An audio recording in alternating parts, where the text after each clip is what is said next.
and welcome back to the Climate Conundrum podcast, everyone. This is our 12th episode, and I'm very happy that we have a fascinating topic lined up today, something that has become central to how companies operate worldwide. ESG is something you must have come across a lot lately, these three words, which stand for environmental, social, and governance. And joining me is someone who's deeply immersed in this field, is Vipul Arora. So welcome to the show, Vipul. Thank you, Sanika. Very kind of you to reach out and happy to have this conversation. Thank you for joining. I'm very happy to tell the listeners about how you have a massive amount of experience in this field when the field wasn't even really a thing known in India way back. So Vipul is an expert in sustainable finance and ESG strategies and has over a decade, almost 13 years of experience helping companies navigate the complexities of integrating ESG into their core operations. He'll explain what that all means shortly. But his work spans across various industries, which is basically the highlight that allows us to have a deeper conversation today.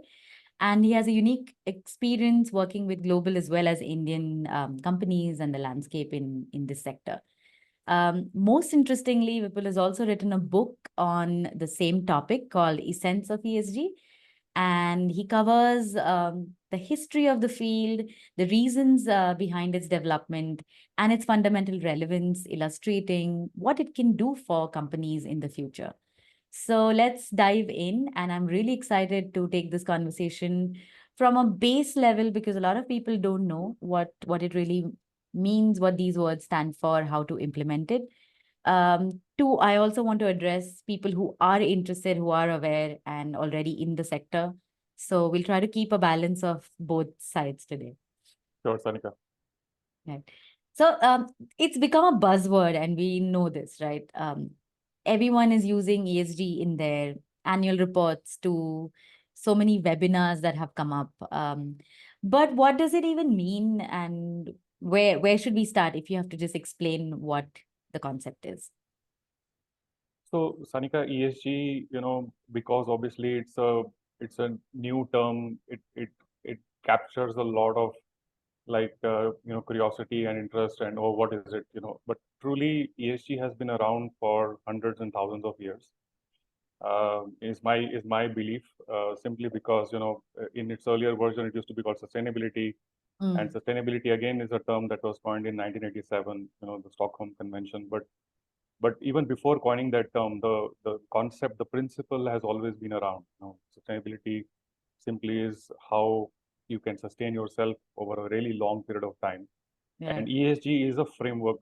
It's a framework that kind of brings sustainability in practical terms in front of us. So if you apply it, you can apply it to any organization, whether it's a business organization or a non-profit organization or even a government or even the entire planet. Mhm. But let's restrict ourselves to the business context, for the moment, as we are understanding this. So ESG is a set of uh, criteria, set of terms, is a framework that brings together a lot of factors that were always very important, but they were not the spotlight. For Mm, many years, if you see the history of capital markets for last 100 plus years, early 1900 is when the capital markets started, formal way. Then financial indicators are very important. Every company kind of lists out their financial reports, especially if you're a listed firm. So, but financial, returns are actually a result of many things you do in the business before that.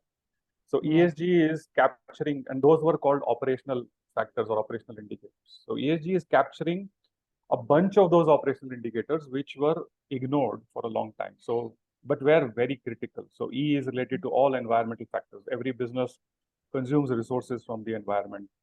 S is related to social factors. Every business is about people in the end, right? You're selling to customers. You have people as your employees, or you have people in the supply chain, you know. So you have dealing with regulators. So you're working in a society. So there's a serious people angle there. And Mhm. governance is how you conduct the business. Whether you conduct it on ethical grounds, on fair and balanced principles, or you are, ruthless, you are extractive, you are you have extractive mentality when it comes to your Mhm. suppliers, or you're not truthful when it comes to regulators. So all these are serious factors that have always been important. But anybody who used to run who has experience of running a business knows that these are important. It's Mhm. just that they were not under the spotlight. Investors were not asking for this data. Regulators were not paying attention to this. They would leave you alone in a way. As long as you publish your financial report, you can do whatever you want in your business. However, you Right. make that money was nobody's business. Nobody would come and ask you, unless there was a scandal or a crisis, Mhm. like Satyam happened in 2008, right? Nobody was bothering. In fact, they were winning awards. Satyam was winning many corporate governance awards for a long period of time. They had the stellar kind of people on their board, but nobody questioned that. Everybody was Mhm. celebrating, But then suddenly, when there was a crisis, then people realized, oh my God, something is wrong here. So this was that old framework, old paradigm, that as long as you make financial returns, what you do in your business or how you make them does not matter. Nobody would care. Right.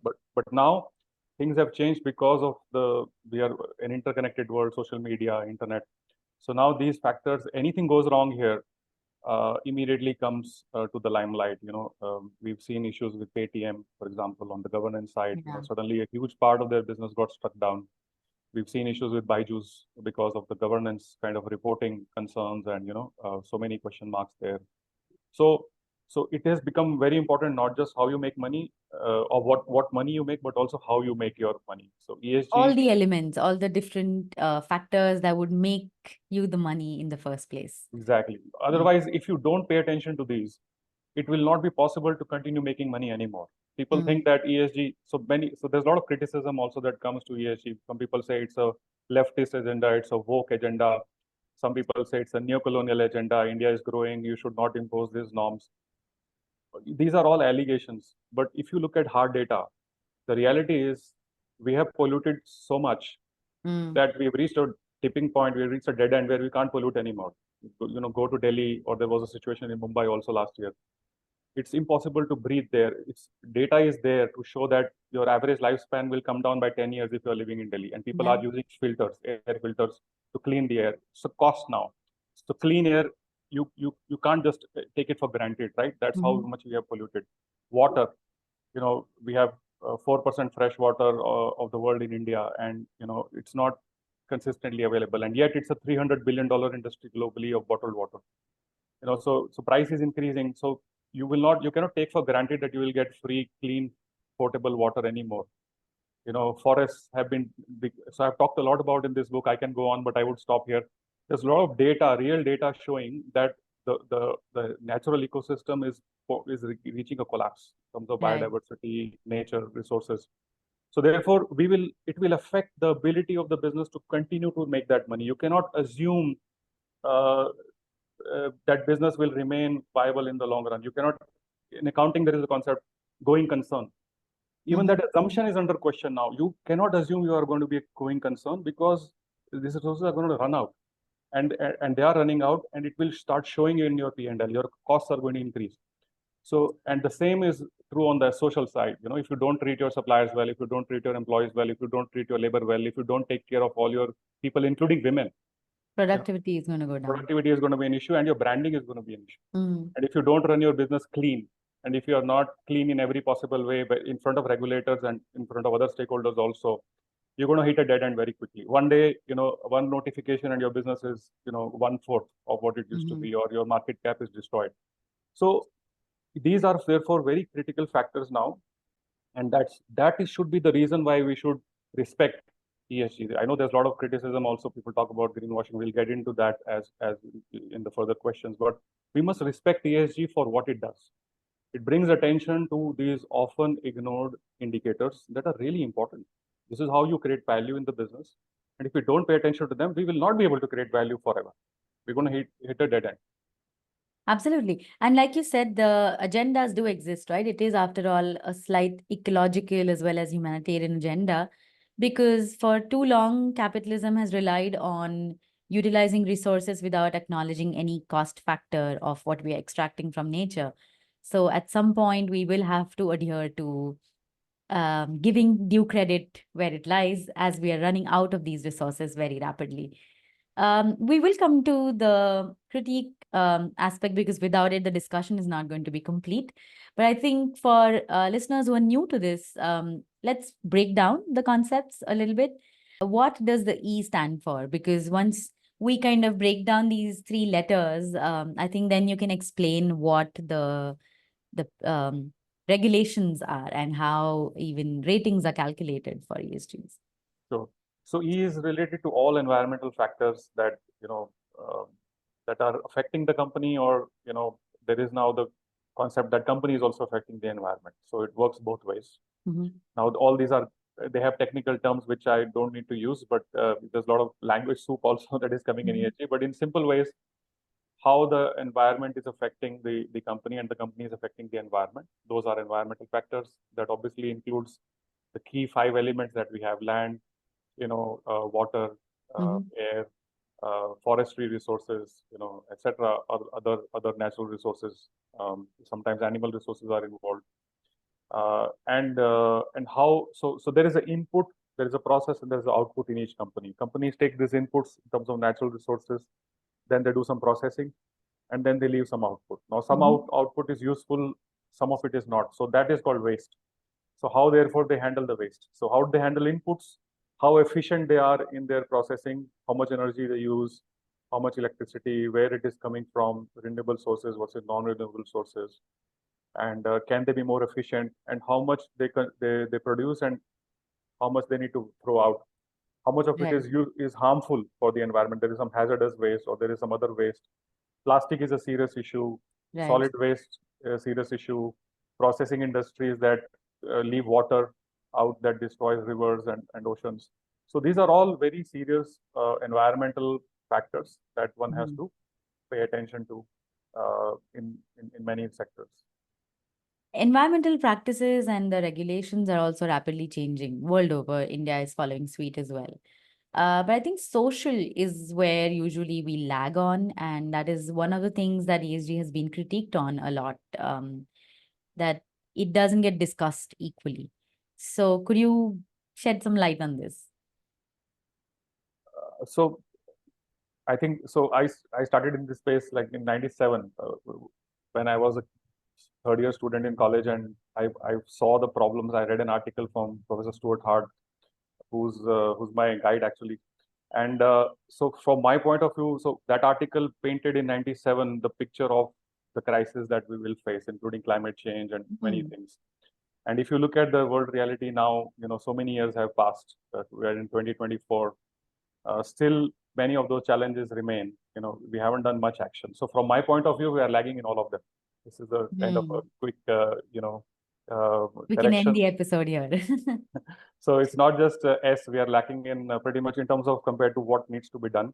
But yes, you're right. On the social side, I think, so people talk a lot about climate change these days. People talk a lot about water. It's visible, with the droughts and floods and, the kind of fluctuations that are happening there. Plastic, there's a lot of talk about, and people realize it. But I think social is the hidden piece where far more work needs to be done. You're absolutely right. Because what are we doing all this for? It's for people. If the people are not happy, so companies say that they're creating profits for their shareholders, but shareholders are also people, right? It's just not about making profits. But if the profits are going to eventually hurt the shareholders in the long run, 10 years from now, they're going to die of cancer because the products you created have so much chemicals. The rate of cancer is increasing, exponentially every year. And it doesn't matter whether you're rich or poor. Everybody, is getting affected. There's no way for you to know. Yes, there are more tests and things like that. So all these are externalities, right? So we got to be very responsible in the way a business produces its products. So it affects your shareholders as well. It affects your communities. There have been a lot of cases like the Bhopal gas tragedy, BP oil spill, where there have been massive environmental catastrophes, that were preventable. They were preventable catastrophes, right? So it's about how much attention you pay to health and safety of your labor, your people, your staff, white collar, blue collar. Gender is a big talked about issue, but actually gender, again, we are still at the surface. Look at what's happening in the recent times in India in the news. everybody is kind of, this is the problem with the norm-based, surface approach to ESG. Everybody is trying to show how much women they have in their team or percentage of women or in the board and fair pay. All these are good issues, right? But how well are we treating the women that we have? It doesn't matter if you have 10% women. Yes, in the long run, we should have more. Yes, I agree. But the 10% that we have, are they safe? How are we protecting them? What provisions are we making for their health and safety? For providing them conditions that where they can operate optimally. Right. That is a conversation they're not having in the enough detail that is required. Women are not safe in their workplace itself here in India. It's a big issue, and these need Yes. to be tackled, definitely. Exactly. So therefore, the social aspect is far more serious, and a lot more work needs to be done. Your customers itself are not happy. Look at the so many services there now where customer service has been taken out, thrown away. So many banks. If you have a bank account, or I don't know if these days people don't go to the bank, but still you need some support, right? Even though there are apps. Talk to somebody. Customer service has been just taken out.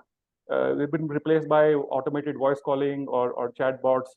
And there, you get stuck. You reach a point where you can't get a query answered. And, if you don't have the support when you need it, what's the point of that? So we are not paying attention to important things. Again, in pursuit of, financial focus or short-term focus, we're missing the long run. And this is the balance that ESG is trying to, as a framework, is reminding us to bring back. Please let's think both short and long term. We cannot go either way. Let's think both. So the social aspect, if I have to sum up, would include right from labor laws to gender representation, diversity in general, inclusion and diversity goals of every corporate nowadays has to have. Maybe equality, equity, all of these factors come into play? Absolutely. It's so everybody should have, fair opportunities to work and grow without restricting them.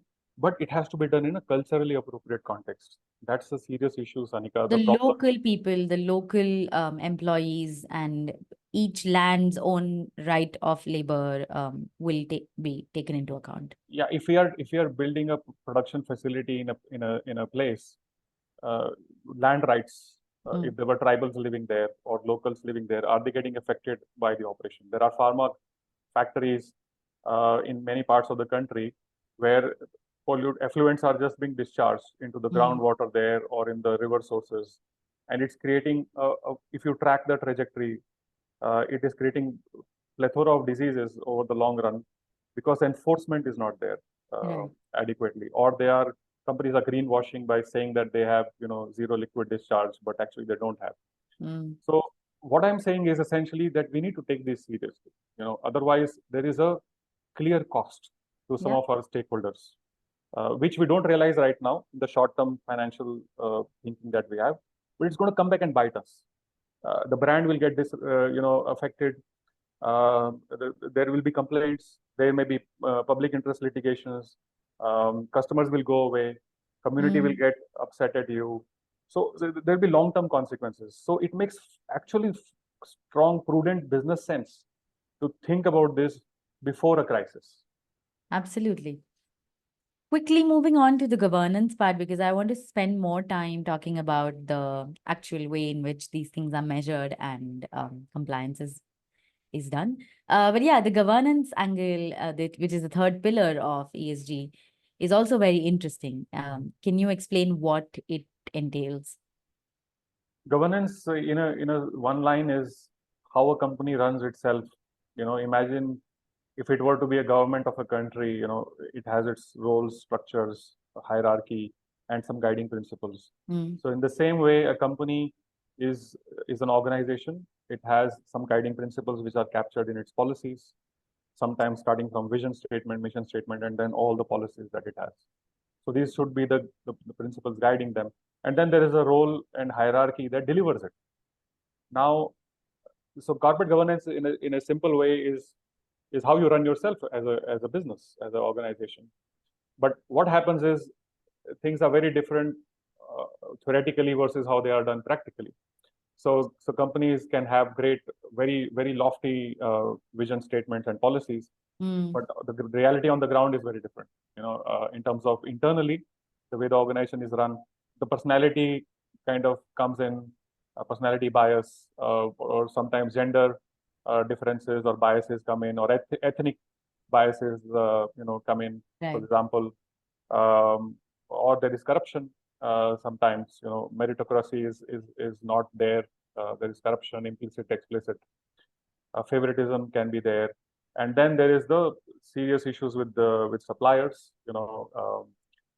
That you may not have balanced and fair terms. In India, it's a serious issue with how we deal with suppliers.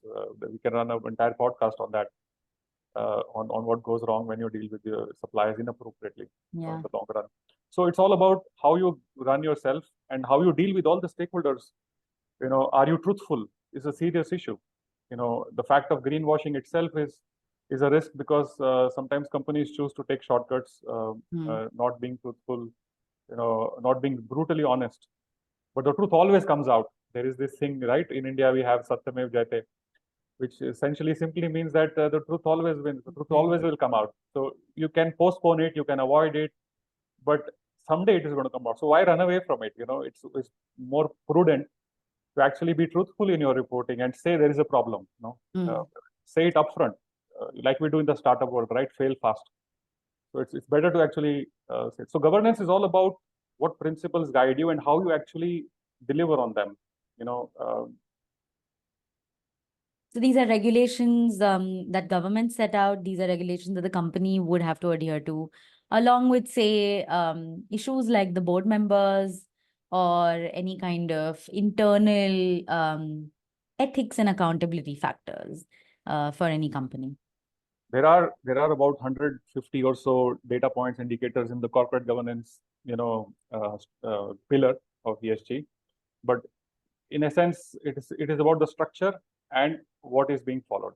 The actual performance of the company. Those are the two dimensions you can look at it. So structure includes obviously the board structure and the top leadership that report to the board, and then how the entire middle management and junior management and then the operational staff.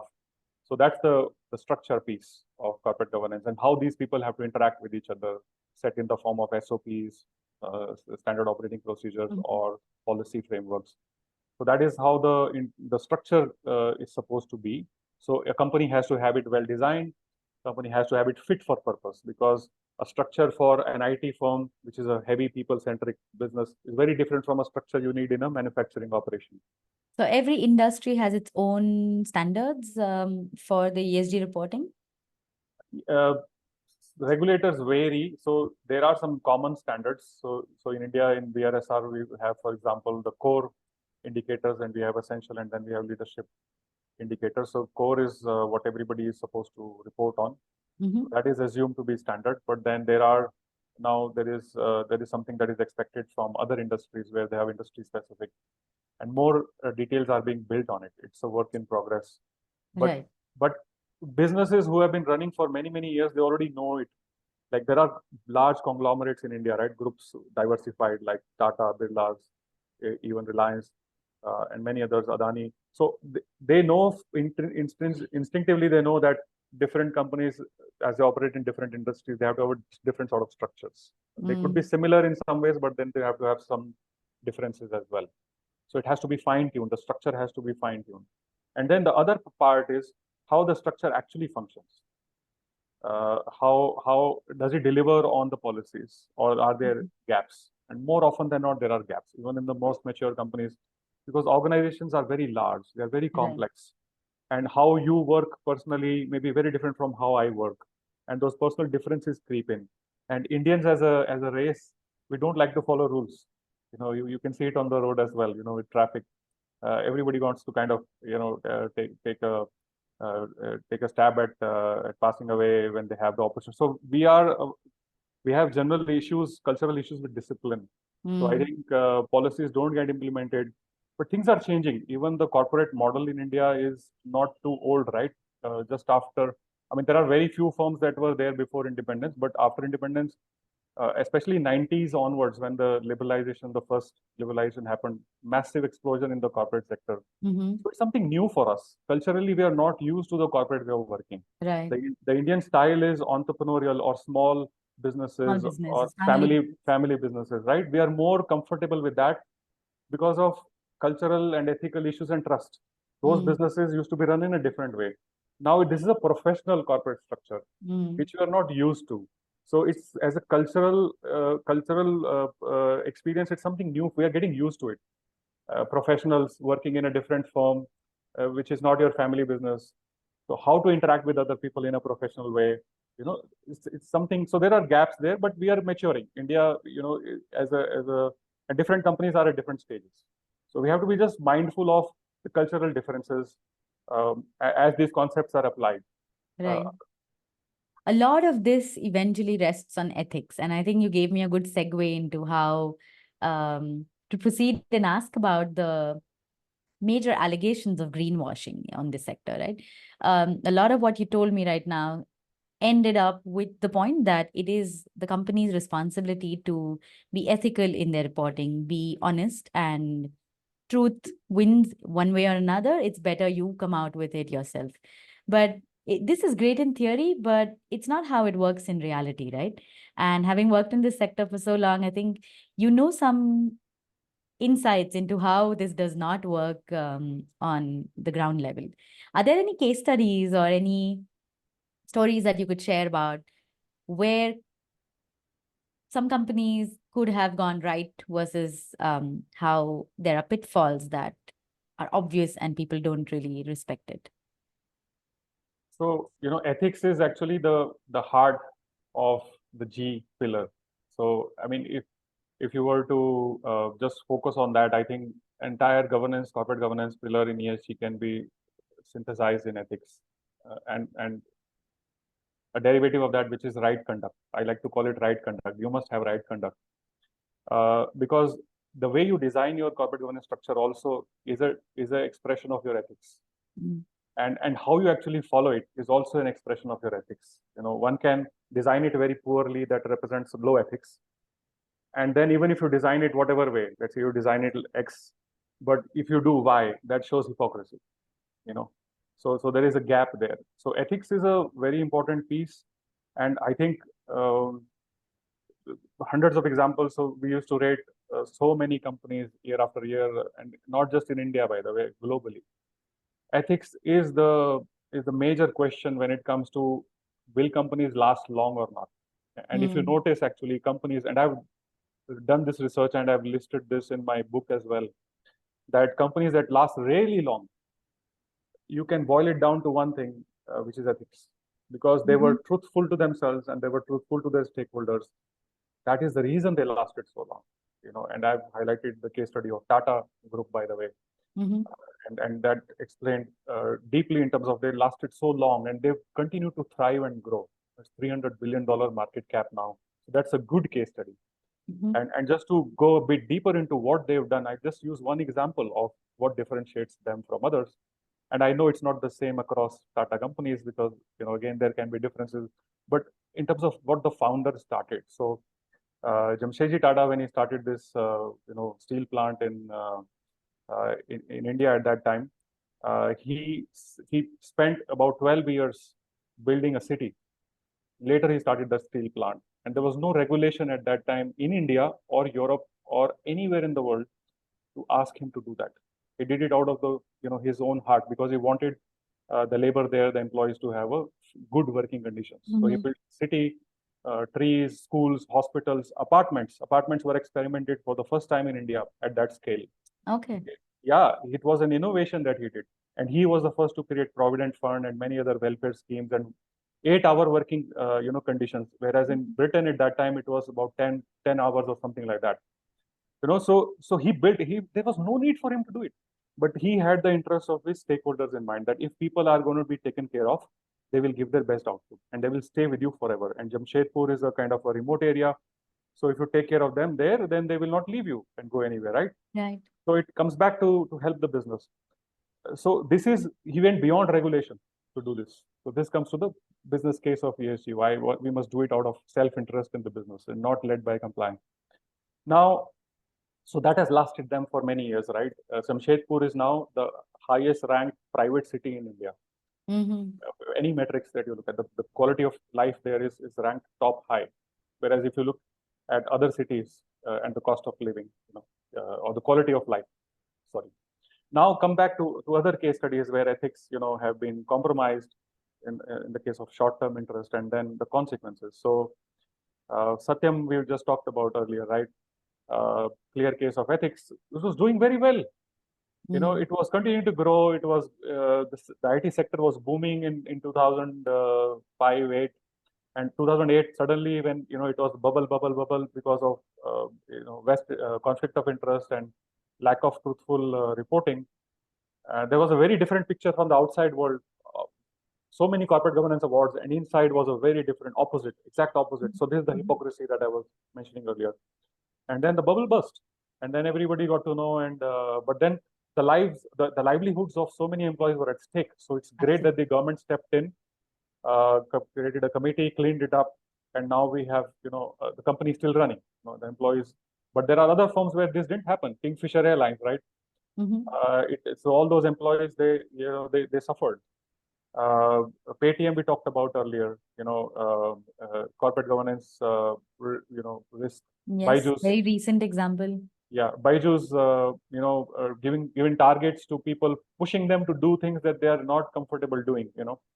Aggressive sales targets, very high commission structure, forcing them to just keep selling, and then not truthful disclosure in terms of how the way it was priced, the forward contracts, were priced into today's terms, and not coming out with the audited reports. These are serious, issues. So ethics. So one can run without good ethics for a little while, but this is a marathon. Truly, business is a. If you want to make quick money, any entrepreneur, I'm sharing this because you asked about insights, right? I've rated and assessed companies for actually now 25 years now. We have been watching because I love sustainability. So I've been watching what they do good and what they don't do good, and I see patterns. And I am writing a second book actually where I'm going to talk about 12 principles or laws, if you want to call them. Companies, if they follow these principles and laws, they are thriving. And if you don't follow them, you're going to struggle. That's what I'm calling it a law. Right. So these, so if you want to play a short-term game, make quick, get rich quick type of, overnight schemes. Yeah, you can do whatever you want. Don't need to have ethics. Don't need to have, just find a quick opportunity, make money and get out and run away. But if you want to play a serious long-term game, which I believe most entrepreneurs, they want to leave a legacy. Once you've made your money, obviously everybody in the beginning wants to get rich. But then once you get rich, you want to leave a legacy. You want the world to remember you, that you did something good. That's why people give back to society. All these family houses, all these conglomerates, eventually they go into philanthropy. They want to do something great for the country and for the world, right? They want to leave their name. So if you want to do that, then ethics is the heart of the issue, right from beginning till the end. Lack of ethics will create serious risks. And the ones to know, are your stakeholders. Your stakeholders will tell you it's not what you believe in. That's not ethics. Yeah, in your heart, that is ethics. But you have to validate by talking to your stakeholders. That's why I built that framework, which I'm going to share in the second book. You got to validate it. Talk to your customers. Talk to your non-customers. Talk to your suppliers. Really understand what they are experiencing. Talk to your communities. Talk to your regulators. If you are in touch, you will even talk to your competition. Talk to other industries. Talk to your government. You will really find the truth whether ethics is happening or not. Are they feeling threatened by you? Are you being too aggressive? Are you being balanced in your terms, the way you negotiate with your vendors? I was saying, right, it's a topic for another podcast. The way we treat because there are so many things, and I think it's a constant work in progress, with standards as high as you want to set for yourself. But my question will persist that if I'm a business, what is in it for me? Because as long as my shareholders and the board members are happy, I'm showing them profits, why should I care about sustainability or ethics? let the truth come out. I can always use PR as my right hand to mask these deficiencies. So, what is in it for companies? Why should I bother hiring someone to do an analysis in depth in how I run my business? Pay them extra, then put out this report and get beaten down for being honest. So, why should I even do this? There was a very good devil's advocate part in played. So just introduce one factor and the answer will be clear. Do you want to do this in the short run or in the long run? If you want to keep running your business, keep giving returns to your shareholders in the long run, there is no way you can do it without ethics or ESG per se, the broad set of indicators. The only, by introducing the dimension of time, if you just expand the dimension of time, short term to long term, there is no way you can run a sound business without ESG. It's just not possible. And I You say mean to this, say, sorry, go on. I say this backed by 25 years of, looking at companies, rating, thousands. Every 13 years now, half of Fortune 500 companies are out of that list. And many of them, they actually disappear. They don't even remain, as a business. Not only they shrink, they continue and become Nokia, lost a massive lead that they had in the mobiles, handset market. Many other Kodak on the. So what's happening here essentially? It's about short term versus long term. You can play this game of running a lean operation, being cost efficient by thinking short term, but in the long run, what's happening is the context around you is changing very fast as a company. If you're a CEO or a board, context is changing very fast. Customer preferences are changing. The resources are changing. Climate is change is coming. Resources are being constrained. The costs are increasing. Competition is also developing. New things are coming into the picture. Employees are shifting their preferences. If they're not happy, attrition rates, are increasing. They're going away to your competitors. You are training them and then they're going away. A lot of intellectual knowledge, organizational knowledge, know-how is good running away. Customers are moving because you're not taking care of them. Communities are getting upset at your brand. How long can you fight? There are so many fires to fight. Right. So if you try to do this without ESG, you're going to have a lot of fires to deal with in the long run.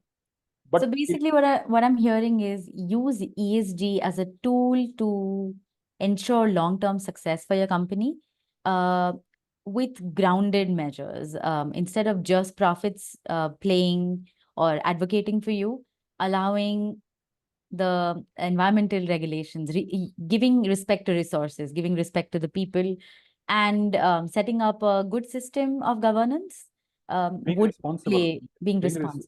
being responsible. So 12 principles, right? Mm. First principle is responsibility. If we are responsible about our people, responsible about our operations, resources. So the E is about resources. Right. S is about people and relationships we have with them. G is about ethics and conduct. You asked me this question 30 minutes back. Yeah. Now I'm answering it in one word. So this is about it. But are you being responsible about your resources? Are you being responsible about your relationships that you have? And are you being ethical and responsible about your ethics and the way they are receiving, your stakeholders are receiving those, not as you think in your mind. What is it that they are getting? So if you combine all this and be responsible about everything that happens, then there is no other way than to pay attention to ESG, right? And if you want to run a long-term business, Right. you want to run a short-term business, everybody has freedom to do what they want. So you can run your business as you want. But if you want to run a long-term business, healthy business, profitable business, that is going to make profits not just now, but 3 years from now, 5 years from now, 10, 20, 30, 100 years from now, there is no way to do it without this. Try it. I request you, try it. It's not possible. Yeah. Because so this is one way of looking at it. And then there's the other one, which is a similar discussion that happens, say, in the carbon markets front as well. Compliance voluntary versus regulated and mandatory. The US is coming up with it very fast as well. So EU has a very strong and robust guidelines on how ESG reporting has to be done. It's now in their policies, and they're putting a lot of emphasis on this. Where are we on the Indian front? What is happening here? In terms of carbon markets? No, in terms of ESG reporting, is it becoming more mandatory? How is India handling this on a policy level? So ESG reporting for the top 1,000 companies is mandatory now. So it became mandatory last year with the BRSR, that SEBI has passed. And, so they have to report, and even their supply chain or the value chain actually has to report, up to 75% of the where the business is up to a 75% of volume. It has to be reported. So not only these 1,000 top listed companies in the country have to report, but their value chain partners also have to. Therefore, so it's a significant reporting, footprint that is got generated. Now there is so India has made that effort, and it's there is some good and bad in it. So the fact that the regulation has come, it has put it on the top of the agenda, because reporting always comes with a deadline. You have to report it by the end of the financial year. So companies have been pushed to do it. The problems, I don't know if you want to go into problems right now, but your question was, is it happening? And yes, it is happening. So it's a mandatory thing, and it's going to increase over time. So this is just the first kind of phase. Clearly, right. That is where we're heading. It's evolving. SEBI is constantly watching what are the results in the market, and it will evolve. It's evolving. I do want to get into the problems and the nitty-gritties of these areas, but that will be for the next episode for the same subject. So stay tuned for that one. But I think for now, I'm going to try and sum up, right? We've discussed so many different factors and nuances in this. One thing that sticks out is ESG is not just quantitative data, but also involves a lot of qualitative data of speaking to people, of actually figuring out what is good. It's very subjective per industry wise. And I'm sure different industries have different tangible benefits associated or even regulations associated with it. Are there any particular industries that are doing well or are showing some light in this area? I think instead of saying, so let's say in some industries, it's relatively easier or faster to show progress. And IT industry has been a kind of a poster boy, or the all knowledge services industry, so banking also, because there the kind of actions you need to take, you can show results very fast. So if you look at most of the IT firms, they show a very quick net zero, date. So most of them have 2030, but actually, because they don't have a massive kind of operational footprint in terms of environmental footprint. Yes, there are data server challenges, the energy costs of the data centers that they are putting, and now, in fact, interestingly, Microsoft and Google have stepped back on their recently. Their footprint has increased, though they still say they will try to still keep the net zero target date year. But why? Because of AI. Because AI runs massive amount of calculations, the training of large models, and energy consumption through energy AI consumption and water consumption to cool down those servers is massive. So therefore, it looks like this industry for a long time looked like an easy, game to play, but actually it's not, as it is becoming obvious. Banks also look like an industry that would make rapid progress. That's why these two players for quite some time were on the higher preferred list of investors globally. They would invest more in these companies and underweight other, old sector economy companies. But that is changing as we go. So my suggestion is very simple. My conclusion of all this is we have to take a very nuanced view. Every industry has its own challenges. We need to have an industry-specific kind of understanding and frameworks. IT industry has its specific challenges. We need to be solved in a different way. So data and energy costs are very serious issues. People, massive issue. Not all IT companies have the highest level of maturity in terms of taking care of their people resources. We still see strong attrition rates. We still see a lot of discontent, freshers not being given joining letters for 2 years. That kind of news still comes, right? Even in these times. there's a serious branding risk there. We see serious climate change risks. Bangalore, last year there were floods. Right. For 24 hours, there was a day in July, I believe, last year, where the city was flooded and business continuity plans failed. Generators could not work because the generators were flooded. We have not planned. There has been a massive growth in the city, including the old lakes have been appropriated, and we built massive IT cities and complexes there. And it's a jam. The water did not find a way to be discharged, and BCP clauses were affected. We could not provide BCP services. Contracts were under question. Some contracts have gone back to US and Europe, saying that this was a So it's a violation. loss of business that we're catering to. And I think that already answers a little bit from my earlier question. Why should companies do it? Well, you do it because you have no option anymore with the current environment. Otherwise, remember that iceberg. It's unseen risk, it's hidden risk. We are not anticipating it. It's going to hit where we will hit where it hurts the most. So this is also in terms of profitability, right? There's growing evidence about how companies with stronger ESG ratings are getting more investments, are being pushed to the top of various venture capital investments as well. And interest from investors is growing for companies who have a good rating. Can you explain a little bit on that front?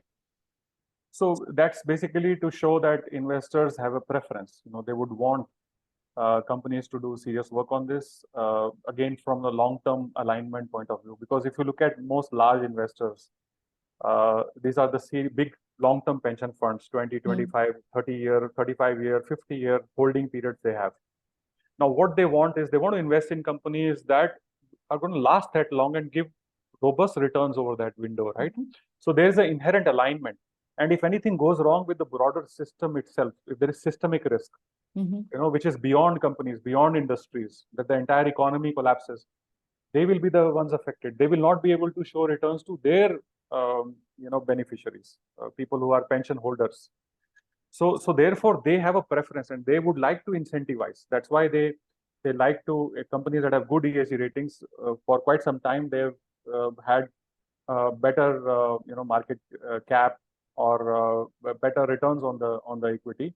Obviously, in some situations, like there are some cases and there is some greenwashing or backlash happening on this, that people are saying even those funds are struggling now because of extraneous events like the war situation, regional conflict, kind of violate certain assumptions. So the long-term trend kind of gets violated. So you don't see returns.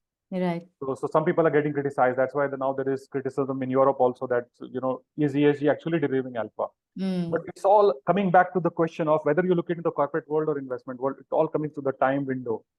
If you look really long enough, I can assure you ESG delivers alpha. But if you look at it 1 year window, 2 year window, even 5 year window, depending upon what happened in that 5 year window, whether there was a war or a supply chain situation or a flood or a drought or a crisis, it may not show returns, but that does not mean it does not show returns in the long run. If you stay invested long enough, that's why pension funds, they have a vested interest. They want to invest in long-term companies. They prefer companies with higher ESG ratings. And that's why there is a business case for doing serious work. That's why I think the term is we have to work seriously. Just regulation-oriented tick the box is not going to cut the mark here. We have to be very serious about these issues. I hope that comes across in all our conversation today. Hope we are kind of bringing that this requires serious work. These are serious challenges to solve. People even call this thing polycrisis. I've written an article on it. There are. You can Google it, the viewers. So polycrisis, multiple crises happening at the same time. There is no way you can solve. If you take the piecemeal approach, no way you can solve each one of them on their own. You need a consolidated approach. And ESG offers that consolidated framework, a holistic. ESG is offering two things only. That's all. It's very simple. Holistic way of thinking and solving things, and long-term focus. If you just bring these two dimensions into the way you normally run a business, it's enough. And you made a comment earlier, do I have to pay, you're playing the devil's advocate, do I have to pay somebody to do this and all that? Actually, if you just incorporate these two dimensions, you can integrate that in your decision-making, make your processes, up to date on these factors, invest in the right metrics. And if you need help, yes, take help, but you don't need to spend a fortune for this, Of course. integrated, just like IT got integrated, right? Technology got integrated in the last 30, 40 years. Now nobody talks about technology or digitalization or anything. It is a part of decision making. In the same way, ESG needs to get integrated. It needs to become a part of our decision making, part of our culture, part of our guiding principles. Business ethics and guiding post itself. So the Exactly. idea being take small measured steps towards honest efforts on all these three fronts and keep it as a long-term goal to be able to see some actual change. Absolutely. Let's not run a rat race. There is no race. Unfortunately, the regulatory piece kind of pushes us to run a race, but actually, it's not a race. Think long term. Yes, report.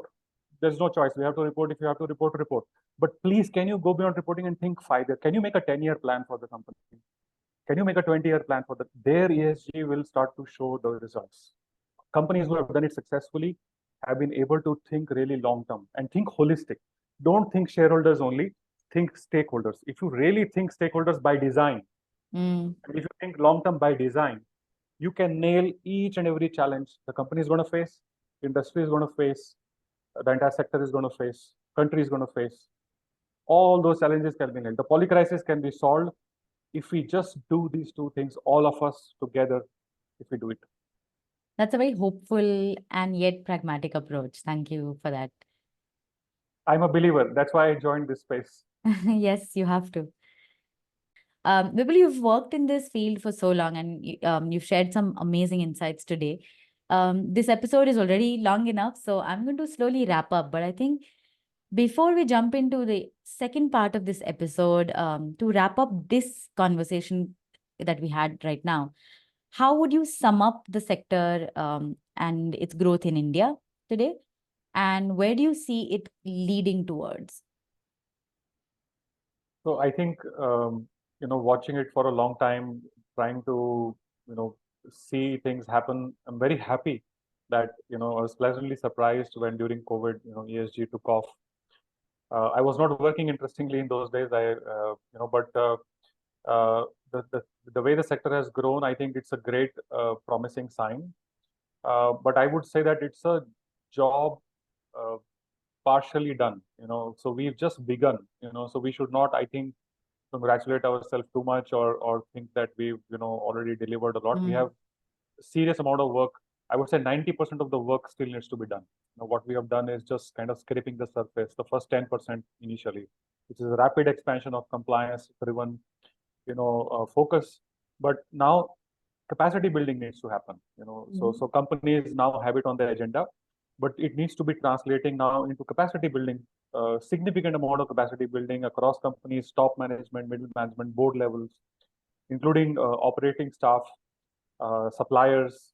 So, but capacity building in a serious way. We really understand the business case, like we've discussed today, right? Why do we even need ESG? And what happens if we don't use it? What are the consequences? That level, if everybody understands it personally, it should not be that somebody is forcing, a regulator is forcing you to do this. So that's the amount of work that is yet to be done. It's a serious work. One can spend 10 years doing this capacity building across the country in the corporate sector.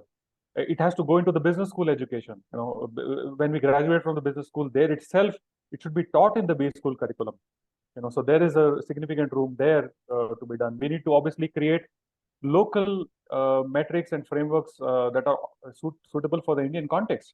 Absolutely. Right now, the biggest problem with ESG frameworks is that many of them are coming from the West. But we borrowed the EU legislation, or the Western mindset itself, so they have built frameworks that are suitable for them, for their society, their culture, their history. For us, they are not transplantable as it is. So I've been, campaigning a lot. In fact, in 2010, we built a framework which was called Best in Context, which was, for India and emerging markets. It was used for some years. It gave amazing results, but then it stopped getting used. We got acquired and then it stopped getting used.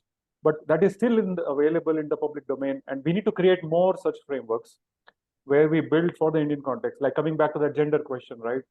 So how it's not matters in the short term how much women we have, but how well are they taken care of? In Yeah. the long run, it matters how much women we have. But we Mm. need to pay attention to both. In the West, it is taken for granted that they are getting the fair conditions more or less. Even though there are some issues there as well, it's not completely black and white in the West as well. I worked there, I've seen challenges there as well. So we need to build local frameworks, good for the local market, and this requires a lot of work, collaborative work that we all need to do between regulators, people like us in the industry, institutes, etc. And then we need to actually go and experiment. Apply it, learn from those experiments. We will fail. Many experiments will fail. Then we learn lessons, but we do not give up. Remember, it's a long-term game. So if Right. India has to mature on ESG, I would say we have the next 10, 15, 20 years, to give a shot at it. And I'm very hopeful. India is a very rare country in the world, because I'm also an anthropology student, as we were discussing earlier. I'm very hopeful that India has a unique place in the world. We have, we have a rich traditions where we've lived in harmony with environment and among people. Diversity is celebrated here. Harmony is a second principle, one of the 12 principles we were talking about. And India has a lot of that harmony still intact. You don't find it in other countries in the world. In Europe, there are so many countries, each carrying their own culture, but they're split into different parts. India is almost like Europe, each state having its own culture and traditions. So we know how to live in harmony with nature and with ourselves. We just need to bring that out, that spirit, and use these principles to create an Indian version of ESG, which is appropriate for our context, and apply it and co-create it and apply it and experiment with it. But never give up. We have to have patience, because this is a long-term game. ESG is long-term, right? That's what we talked about, and it's holistic. Thank you. This is the perfect place we can end the first part of this discussion. And it has been such a thought-provoking discussion to begin with. So thank you for your time. And I really look forward to diving deeper into each of these elements, especially on the compliance front, on the regulatory front. A lot of the critique, I want to continue playing the devil's advocate in the next episode. And yeah, so stay tuned, everyone. We will be back with the second part soon. And thank you so much for your time. Absolutely, Tanika, and thanks for inviting me. Pleasure talking to you.